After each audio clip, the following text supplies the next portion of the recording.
할렐루야. 하나님께 영광 돌립니다. 여러분과 여러분의 가정을 예수님의 이름으로 축복합니다. 가정예배 이번 주 말씀 전합니다. 금요일인지 토요일이든지 좋은 시간에 가족들이 모여서 함께 예배하시면 됩니다. 예배 중심의 가정, 하나님께서 복을 주시는 복된 가정 되기를 축복하며 기도하겠습니다. 영광과 감사를 하나님께 올려드립니다. 온 마음으로 우리 하나님을 사랑합니다. 가정 예배 영상을 통해서 가정마다 예배할 때 주의 이름으로 모이는 곳마다, 주의 보혈을 의지하는 곳마다 하나님의 은혜와 위로와 선하신 뜻이 분명히 서게 하옵소서. 성령 하나님 우리 가운데 역사하시고 눈을 여시고 귀를 열어 주시기를 원합니다. 아브라함의 가정이 복을 받고 그 후손들이 복을 받는 것처럼 아브라함과 다윗의 자손 예수 그리스도의 세계 속에 있는 하나님의 자녀들이 다 복의 근원의 삶을 살게 하옵소서. 이 가정 예배가 은혜의 통로고 축복의 통로고 무엇보다 하나님의 선하신 뜻의 통로가 되며 복음의 통로가 되기를 원합니다. 말씀 가운데 함께 하시기를 사모합니다. 예수님의 이름으로 사모하며 기도합니다. 아멘. 신앙 고백드립니다. 나는 전능하신 아버지 하나님, 천재 창조주를 믿습니다. 나는 그의 유일하신 아들 우리 주 예수 그리스도를 믿습니다. 그는 성령으로 잉태되어 동정녀 마리아에게서 나시고 본디오 빌라도에게 고난을 받아 십자가에 못 박혀 죽으시고 장사된 지 사흘 만에 죽은 자 가운데서 다시 살아나셨으며 하늘에 오르시어 전능하신 아버지 하나님 우편에 앉아 계시다가 거기로부터 살아있는 자와 죽은 자를 심판하러 오십니다. 나는 성령을 믿으며 거룩한 공교회와 성도의 교제와 죄를 용서받는 것과 몸의 부활과 영생을 믿습니다. 아멘. 말씀은 시편 46편 말씀을 보겠습니다. 46편입니다. 1절로 3절 말씀까지를 봅니다. 하나님은 우리의 피난처시요 힘이시니 환난 중에 만날 큰 도움이시라. 그러므로 땅이 변하든지 산이 흔들려 바다 가운데 빠지든지 바닷물이 솟아나고 뛰놀든지 그것이 넘침으로 산이 흔들릴지라도 우리는 두려워하지 아니하리로다. 아멘. 여러분들이 아마 한 번쯤 들어봤을 겁니다. 이 독일 군들이 포로 수용소로 사용했던 아우슈비츠 수용소를 우리가 기억을 하죠. 그곳에 젊은 하나님을 신실하게 믿는 의사가 이 유태인 의사가 이제 잡혀가게 됩니다.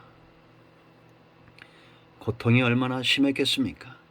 고문을 당하고 먹지 못하고 하는 그런 고통보다도 매일같이 가스실로 불려가는, 이름이 호명되어질 때마다 자기 이름이 불려질까 두려움에 떠는 그것이 가장 큰 고통이었겠죠.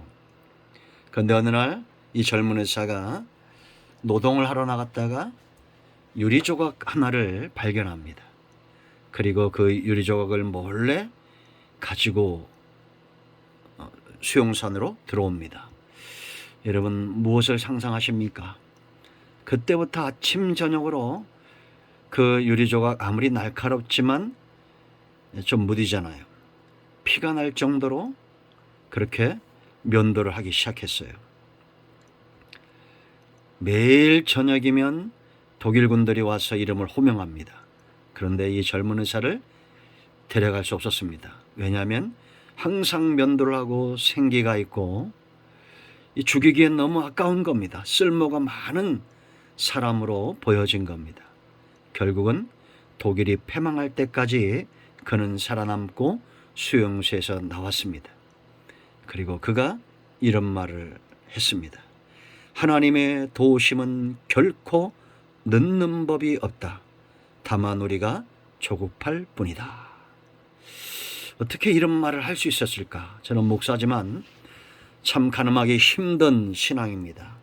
여러분, 재난은 있지요. 선택이 아닙니다. 좀 약한 것을 선택하고 싶지만 약하고 강한 것을 고를 수가 없습니다. 러시아의 전쟁 보십시오. 우크라이나 인터뷰하는 거 보니까 누구도 원치 않았던 전쟁입니다. 그런데 그 전쟁을 피할 수 있나요? 우리가 지금 장마철을 지나가고 있습니다. 이 장마철에 비가 많이 오면 덜어는 사람들이 죽기도 하잖아요. 원치 않았던 죽음입니다. 1년이면 5만 명 넘는 사람들이 의료사고로 죽습니다. 우리나라에. 교통사고보다 많습니다. 10,000명 넘는 사람들이 교통사고로 죽습니다. 그들이 선택했을까요? 피할 수 없는, 누구도 예외일 수 없기 때문에 이런 재난과 환란이 두려운 것이고 숙연해지는 것입니다. 어떤 분이 그런 말을 했습니다. 신실한 신자나 불신자나 다 종교를 이야기한다. 신실한 사람들은 그들이 체험한 사랑을 이야기하고 불신자들은 두려움을 이야기한다 라고 말합니다. 여러분, 우리가 믿는다는 것은 어떤 것이냐? 이 피할 수 없는 환란이고 재난이지만 여기 길이 있다는 겁니다. 다가오는 것, 누구도 예일 수 없지만 그런데 여기에 길이 있는데 누구에게나 열려지는 길이 아니라는 것이 중요한 거예요. 오직 성도들에게만. 오늘 1절 말씀이 핵심이 됩니다. 여기 보면 하나님은 우리의 피난처시요 힘이시니 환난 중에 만날 큰 도움이시라. 이 환난이 복수 형태로 되어 있어요. 계속되는 고난과 고뇌를 이야기합니다. 고뇌의 인생이죠.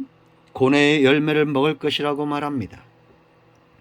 1000번이고 10,000번이고 우리 삶 가운데 어떤 어려움들이 올 때 이 어려움이 얼마나 큰 것이냐.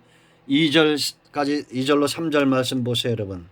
땅이 변하든지 산이 흔들려 바다 가운데 빠지든지 바닷물이 솟아나고 뛰놀든지 그것이 넘침으로 산이 흔들지라도 사람이 감당할 수 없죠. 어떤 재력가가, 어떤 권력자가 이것을 감당하겠습니까? 얼마 전에 TV에서 췌장암에 대한 프로가 나오더라고요. 생로병사 비밀에서. 어느 날 갑자기 다가온 이 췌장암의 공포입니다. 생존율이 10%도 되지 않는다고 하잖아요. 건강했던 사람이 어느 날 갑자기 그 암에 걸리는 겁니다. 여러분, 이게 남의 일 같습니까? 1년이면 10,000명 이상 교통사고 죽는데, 의료사고로 5만 명이 죽는데 그게 남의 일처럼 그렇게 들려지십니까? 오늘은 좀 심각한 말씀 같지만 우리가 반드시 기억해야 될 말씀입니다. 핵심은 이겁니다. 피할 수 없는 재난이고 질병이고 환란이라면 길을 찾아야 될 거 아닙니까? 오늘 1절 말씀 한 번 더 보세요.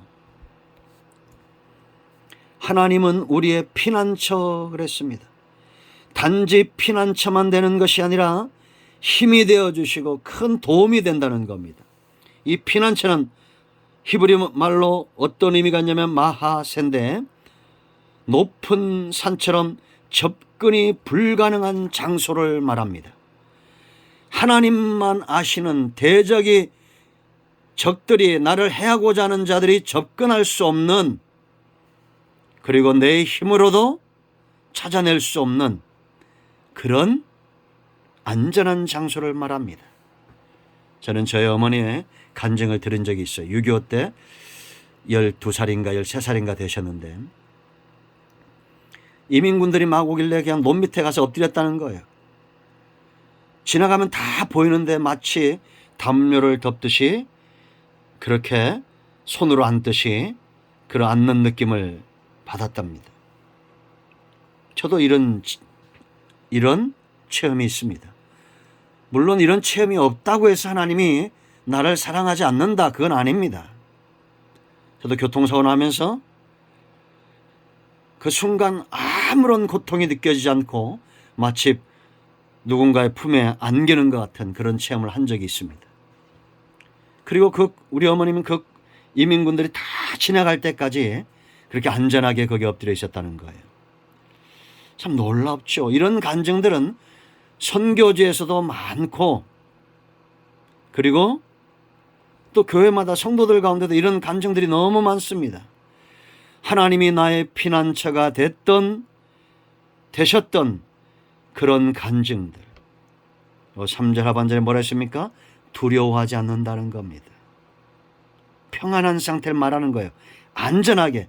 밖에는 비바람이 치고 산이 요동하고 바닷물이 요동해도 안전한 장소 집 안에 있으면 평안한 것처럼 그렇게 안전한 상태를 말하는 것입니다. 저는 여러분들에게 이런 평안의 간증이 많기를 바랍니다. 직장에서 문제가 일어날 수 있습니다. 사업에도 문제가 일어날 수 있습니다. 하루 우리가 깨어있는 동안에 200번 넘는 독에 노출이 됩니다. 그 모든 것들 가운데 우리가 평안한 상태, 이런 간증으로 넘치는 삶을 사십시오. 힘이시오 그랬습니다. 이거는 히브리 말로 오즈인데 하나님이 친히 힘이 되어 주시고 또한 우리가 대적들에게서 맞서 싸울 수 있는 그런 힘을 공급해 주신다라는 겁니다. 제가 여러 번 치유를 이야기하면서 이런 얘기들을 합니다. 하나님의 능력을 믿어야 됩니다. 두 번째 믿을 것은 자생 능력이라고 말합니다. 여러분 손을 베면 어떻습니까? 꼭지 있으면 이게 붙죠.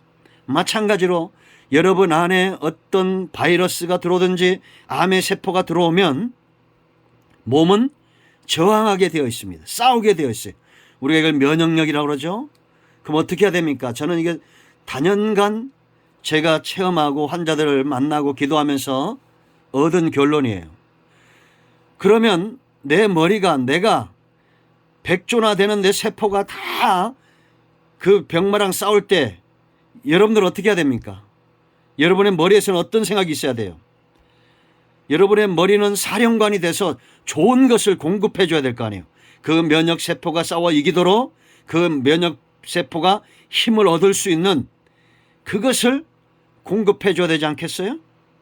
그런데 우리가 인스턴트 또 먹고 담배 피고 술 먹고 그거는 자기 아군 면역세포에게 폭탄을 던지는 것과 똑같은 어리석은 행동입니다. 제가 생로병사 비밀 그 말기 췌장암 말기인데 살아나신 분이 있더라고요. 이 성도입니다. 왜냐? 밥을 지어놓고 십자가를 긋고 자식부터 자녀들 이름까지 다 했대요.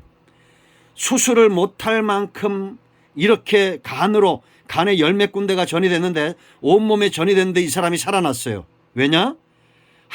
선행 항암을 먼저 하고 그 항암하면서 얼마나 힘듭니까? 그런데 퍼져 있지 않고 계속 아주 달리고 힘들어도 음식을 먹고 자기 관리를 그렇게 2년 동안 했더라고요. 그래서 마침내 수술하고 살아났습니다. 저는 이런 경우를 많이 봤습니다. 여러분 늦는 건 없어요. 왜냐? 하나님이 우리를 그렇게 만들어 놨습니다. 우리의 이 몸 자체 이 기계가 굉장히 탁월한 기계예요. 그런 간증들 많아요, 여러분. 근데 제가 보면 실패하는 분들은 뭐냐? 자기 입맛대로 먹고 몸에 좋은 걸 안 먹어요. 그러면 안 됩니다. 억지로라도 내 세포 하나에게 좋은 것들을 찾아서 먹고 운동하고 움직이셔야 돼요. 내가 힘을 받아야 됩니다. 내 자생 능력. 첫째는 하나님의 능력을 믿고, 두 번째는 내 몸 안에 내가 스스로 가지고 있는 이미 하나님이 주신 능력을 믿고, 세 번째 뭐라 했습니까? 믿음의 역사를 믿어야 됩니다. 네 번째는 은사가 있어요. 병 고치는 은사뿐만 아니라 귀신을 내쫓는 은사들이 있습니다. 그런가 하면 다섯 번째, 성령의 기름 부심의 능력이에요. 성도는 누구냐? 하나님의 신이 함께하는 존재입니다. 내 안에 나 말고 다른 존재가 느껴져야 됩니다. 성령의 강력한 능력이, 하나님의 힘이 여러분들을 사로잡고 있다는 것을 아시고 주저하거나 낭망하지 마세요. 인간적인 의지나 노력을 꺾으세요. 오직 하나님의 능력과 성령의 능력을 힘입어야 됩니다. 맞서 싸울 힘이 있어요. 골리앗 앞에서도 당당했던 다윗처럼 하나님이 주시는 힘을 느끼시길 축원드립니다. 세 번째 큰 도움입니다.